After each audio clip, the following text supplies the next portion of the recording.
Hey guys, so today we are going to be taking a look at the Dokkan now. We already had the details sort of spoiled ahead of time for Cooler and Goku, the two headlining characters. So if you guys want to see my reaction to those characters' info getting released, check out the previous video I uploaded. But there's some additional stuff in here, like I know they released the EZA details for the NAMEK Goku and the LR Full Power Frieza. So we're going to take a look at basically everything they talked about here.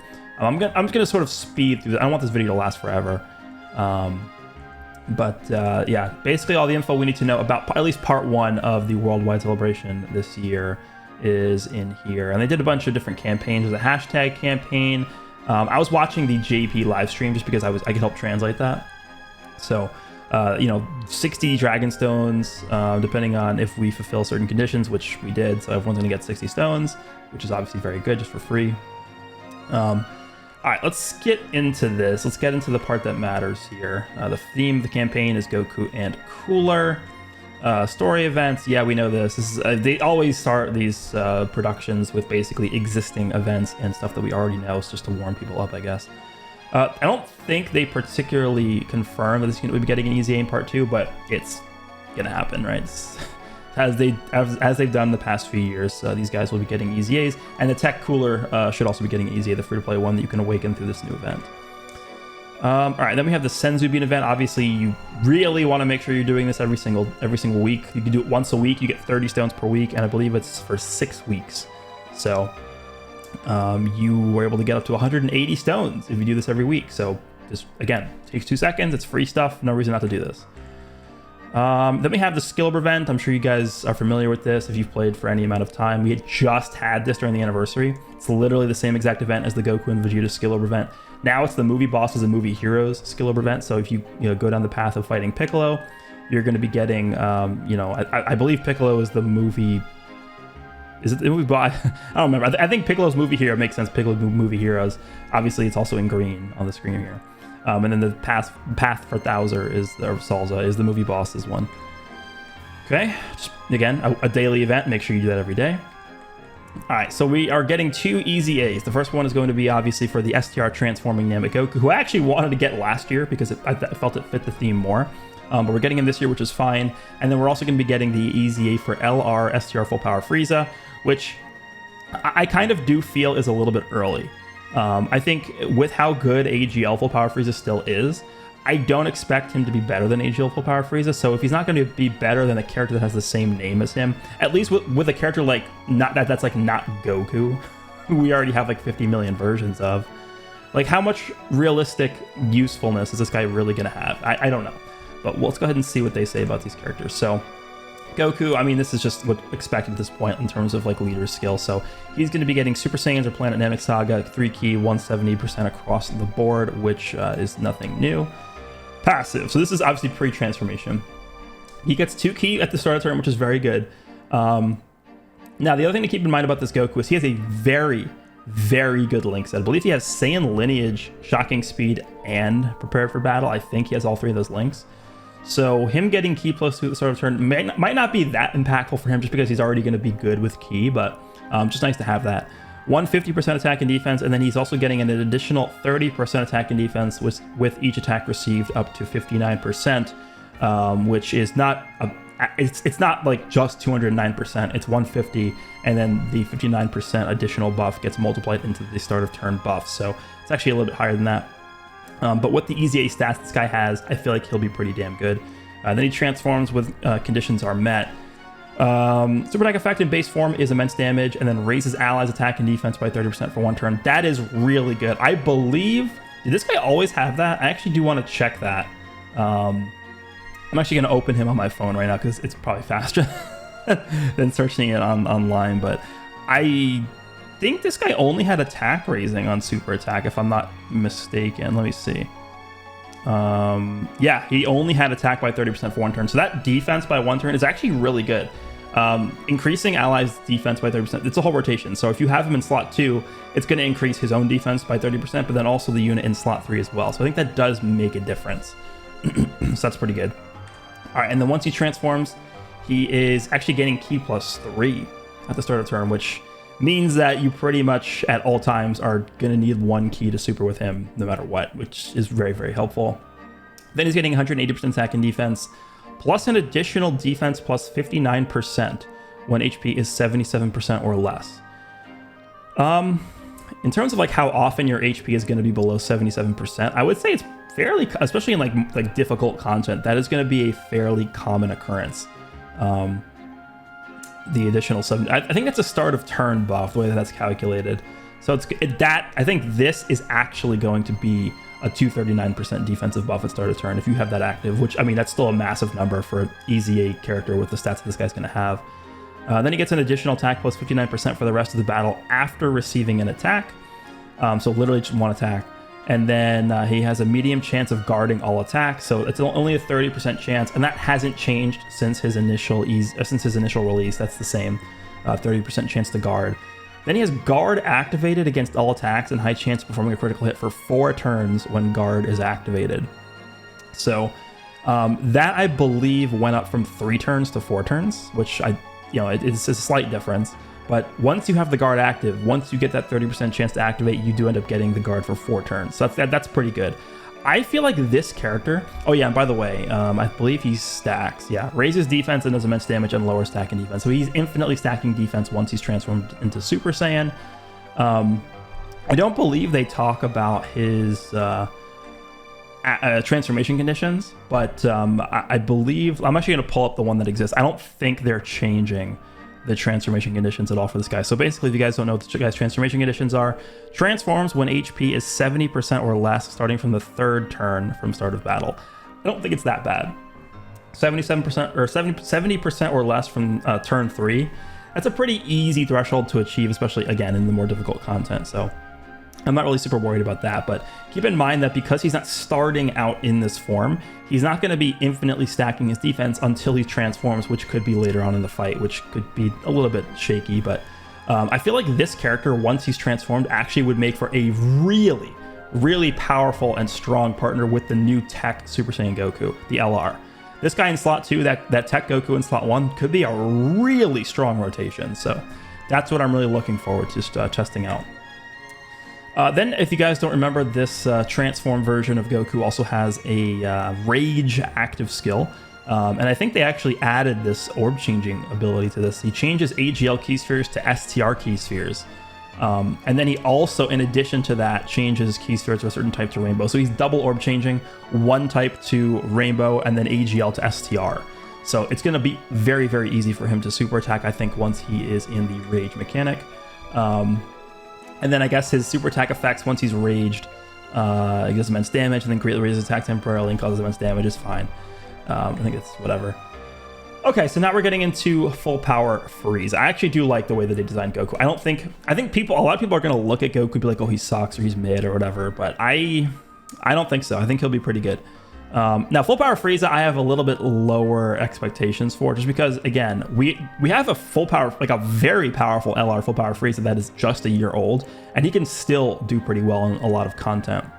He's definitely not the powerhouse he was when he first released, just because the landscape of content is so much different than what it was a year ago. But I really don't expect this Frieza to be better than the AGL one, which, again, begs the question, where are you really going to be using this character? Okay, so leader skills, full power, 4 key, and 150, and then, yeah, it's, again, you're not really going to be using this guy for his leader skill. Okay, so here's the passive. I really do like that he gets 4 key at start of turn. That is very good.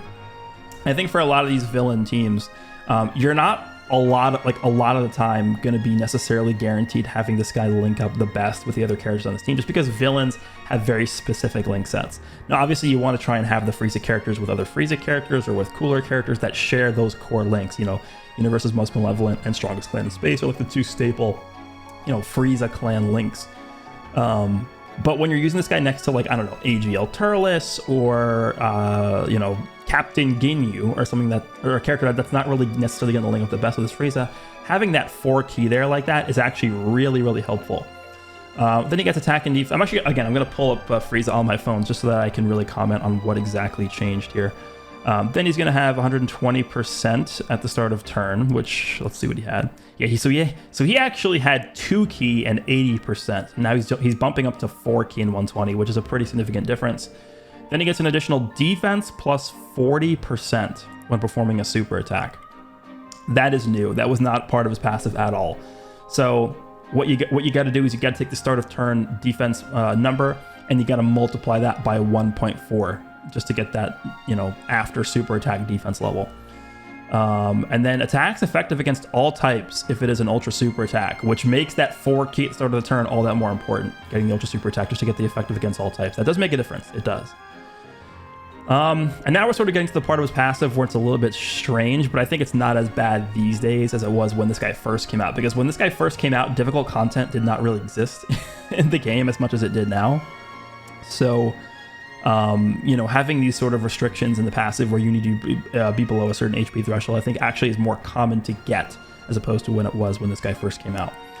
So he gets an additional 2 key and attack plus 40% when HP is 80% or less. And by the way, these are start of turn effects. So it's calculating that you're either going to get these effects or not, depending on your start of turn HP. So if your start of turn HP is below 80%, then you're going to be getting this buff. Then he gets an additional 2 key and 40% attack when HP is 60% or less. So if your HP is 60% or less, this guy's going to be hitting fairly hard. He's going to be at 200% attack at the start of turn with an additional 8 key. So he's also going to be super effective against all types because you're definitely going to get his ultra super. And then he performs a critical hit when HP is 40% or less. Let me just move my camera so you guys are able to see the full passive here. He gets an extra 40%, or sorry, he gets an perform a critical hit guaranteed when your HP is 40% or less. Disables the attacked enemy's action once within the turn if HP is 40% or less when attacking once only. So he is once per fight disabling the enemy's action if your HP is 40% or less and doing a guaranteed crit. The guaranteed crit is not once only, but I think the disable enemy action ability in this game is very strong. In my opinion, if they really wanted to make this guy like actually, I think considered it like a viable option for this, for like his main teams, the disabling enemy's action should have been, I think the 60% threshold, and I don't think it should have been limited to once only. That's the one change I would make about this unit. It sort of makes up for a lot of the lacking defense that I guess modern units have a lot of the times. Is you know, imagine if this guy just always was able to nullify enemy actions if his HP was 60% or less. That would be really powerful. And at that point, I think there would be a legitimate argument for you to be able to take this guy and maybe even replace the AGL Frieza on your team because of the utility that would bring to the team. But as it stands right now, I think this guy could actually make for a decent floater because I believe they say his super attack effects. So he actually greatly raises attack and defense for 1 turn on 18 key, and then he raises attack and defense for 1 turn on 12 key. So his defense post 18 key super is actually going to be very good. Because remember, he's getting 40% from his passive, and then he's getting an extra 50% from the super attack effect here. So let's just assume that his starter turn defense is 180k. The way you calculate his defense when he super attacks is you take 180k. I'm actually going to do this on the calculator. Is you do 180k times 1.4, which is 252,000. Then you multiply the 252,000 by 1.5, and that gets you 378,000 defense. That's how much he would have. Now, I don't know how much defense he's going to have at the start of the turn, so that's going to depend. Like a lot of the, you know, post super defense is going to depend on what your starting value is going to be, but it actually does make a pretty big difference. The sort of like double stack that you get from the super attack effect, and then which then feeds into the passive effect, which then feeds into the super attack effect. So this guy could potentially be good if you pump him up a lot with support, but I don't think this guy's in a position to where you're really going to be prioritizing him over the AGL one. But maybe I'm wrong. Maybe we'll see him maybe elevated above that guy. But the biggest issue I have here is, like, even if you wanted to run this guy as a floater on like the Terrifying Conquerors team, right? Cooler's new team, the Terrifying Conquerors / movie bosses, and then the transformation boost, because this guy is a 200% or under a 200% leader skill on that team. If you are running AGL full power Frieza on the team and you're running him in slot 2, then you're going to actually have 0 links active with this unit. So that's kind of a big issue I have here. And then I don't, again, because this character really wants to super first before getting the majority of his defense. And Cooler works a similar way, the new Cooler. Like, Cooler really wants to super first before getting hit by an attack. And because both of these characters work that way, you don't really want to have this guy next to Cooler, because you're going to have a slot 1 scenario where if the enemy supers right away, you're just going to die. So this guy is going to be relegated to either being slot 2 or slot 3, and I just think I'd rather run the AGL 1 over this guy in slot 2. So is he going to be a floater? I don't know. We'll see. We'll have to wait and see how he actually performs. All right, what else we got in here? Obviously, we already talked about the new characters already. Here's the sort of big point of contention here, which is the new, I guess, format that they're going to be releasing the banners. So we have last year's format, which has pretty much been the format since the dawn of time in this game. We have the Dual Dokkan Fest that releases at the beginning of part 1. Part 2 has the Legendary Summon, and that's the banners. There's usually 3 banners as part of these celebrations, right? There's usually 3 banners. I'm going under the assumption here that the less banners there are, the more well off we are as players, which makes sense. The less banners you have to invest resources into to get characters, the better off you are. That's just the way the game, that's just very common knowledge, right? The way that they are changing things up for this year is in part 1 of this celebration, we are going to be having 2 banners. Not the normal Dual Dokkan Fest format. We're going to have a Dokkan Fest and a Legendary Summon Carnival. Now, on the JP stream, they did confirm that Legendary Summon Carnivals are going to be 10 featured unit banners. They're going to have 7 featured LRs, so I guess 3 of the featured units are going to be non-LRs. And then the last thing to note as well is that they are going to introduce a new gacha coin. So up until this point, we've had red, blue, and yellow gacha coins. They are now introducing like a teal coin. You can call it green or teal or whatever. There's a new teal gacha coin, which means that we're now going to have 4 different types of gacha coins. This is pretty annoying, I think. And if you were to ask me, what's like the biggest downside to them changing the formats like this, I would probably tell you it's the introduction of a new type of gacha coin, because nobody has these, right? I am one of the biggest whales in this game ever. I don't have a single gacha coin because it's new. I don't have a single one of these teal gacha coins. So when this Goku comes around on the next time that they are going to have one of these Legendary Summon Carnival banners, nobody is going to have enough coins to purchase him. Literally nobody. Unless you're a monster whale, right? So it's very difficult for lower spending players or free-to-play players to accumulate enough of these coins to be able to effectively purchase these characters, at least for the next year or even 2 years. So that, I think, to me is the number one downside to this. And then, like I mentioned before, up until this point, we've had 3 banners during the course of these celebrations. Now we have 4, because part 2, as you can see on your screen right now, is going to mimic the same format as part 1, giving us a Dokkan Festival and another Legendary Summon Carnival, effectively giving us 4 different types of banners during the celebration, as opposed to typical 3, which means you have more, more options than where you want to summon, but it also decreases your chances to pull these characters, because typically we'd have the Legendary Summon banners have 2 new characters on them, as opposed to them being split up into separate banners. Something else to mention as well is that I can tell you for sure the reason why they're doing it this way and the reason why they changed the format here is 100% because of Dragon Ball Legends. And it's funny because everybody complains about Legends, and now it's like I gotta think carefully about how I want to word this.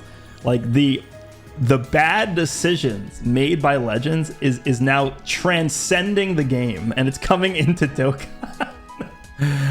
Because if you guys aren't familiar with the way Legends handled their anniversary recently, basically they did the same format. Up until this year in Legends anniversaries, they've had a dual banner for part 1 and then a single banner for part 2. That's typically like for the bigger celebrations that they've done. That's how they established them. This year, what they did is they did 1 banner for part 1, 1 banner for part 2, and then 1 banner for part 3. We've never really had a part 3 banner in one of these major celebrations before. So they're sort of spreading out the banners across the entire celebration, so that it's very obviously just to generate more revenue. They don't want people, seeing a dual banner scenario and then being like, okay, well, I have to pick one of these to summon on and then ignore the other banner. And I feel like that's something similar to what we see here, because Dokkan Fest and Dokkan always make way more money than the other banners. You look at the history of Legendary Summon banners in this game, they don't come close to Dokkan Fest, especially during these big celebrations, right? It's so obvious. You take a look at the 7-year anniversary with the LR Super Saiyan 4 Gogeta, with the LR Super Saiyan Blue Goku and Vegeta. People are going crazy summoning on that banner, and then when part 2 comes around, people will throw a few multis on those banners, but they're not going to go super deep for Kaioken Goku and Graded Vegeta. Same thing last year. People are going to go all in for Namek Goku and full power Frieza, but are they really going to go all in for Krillin and Gohan and then the Exchange Vegeta? No. So that's the main reason behind their decision to do this. And then on top of that, Legends also started doing something where they're heavily, like really almost forcing you to have the new characters in order to beat the newest PvE events. That is a trend that they've been doing, again, since the start of the anniversary. And Dokkan is definitely taking note of that, because if you guys noticed, I'm actually going to pull up this next. Let me see if I can find this. Yeah, we talked about this already. We already know what this is. Here, so here are the new characters. It's God Goku, Vegeta. I mean, it's not like a terrible lineup. This guy's obviously getting an EZA, but I would say that, you know, this format compared to the normal Dokkan Fest banner, this Dokkan Fest banner is going to blow this out of the water. I want to find that new event. Where's the new challenge event they were talking? Yeah, again, we've already seen this. Where's the new challenge event? Come on. Here we go. So they mentioned that this challenge event is going to be accessible to characters that are related to the movie and are part of certain categories, right? So obviously their intent is to have you summon for these new characters, and then they're going to have the advantage in beating this new event. And then guess what they're going to do for part 2? You think they're not going to do the same thing for part 2, where they're going to make you summon for the, you know, I assume it's going to be Metal Cooler. You think they're not going to make you summon for the new Metal Cooler, and they're not going to make you summon for the new, like, you know, Super Saiyan Goku and Vegeta to beat this event in part 2?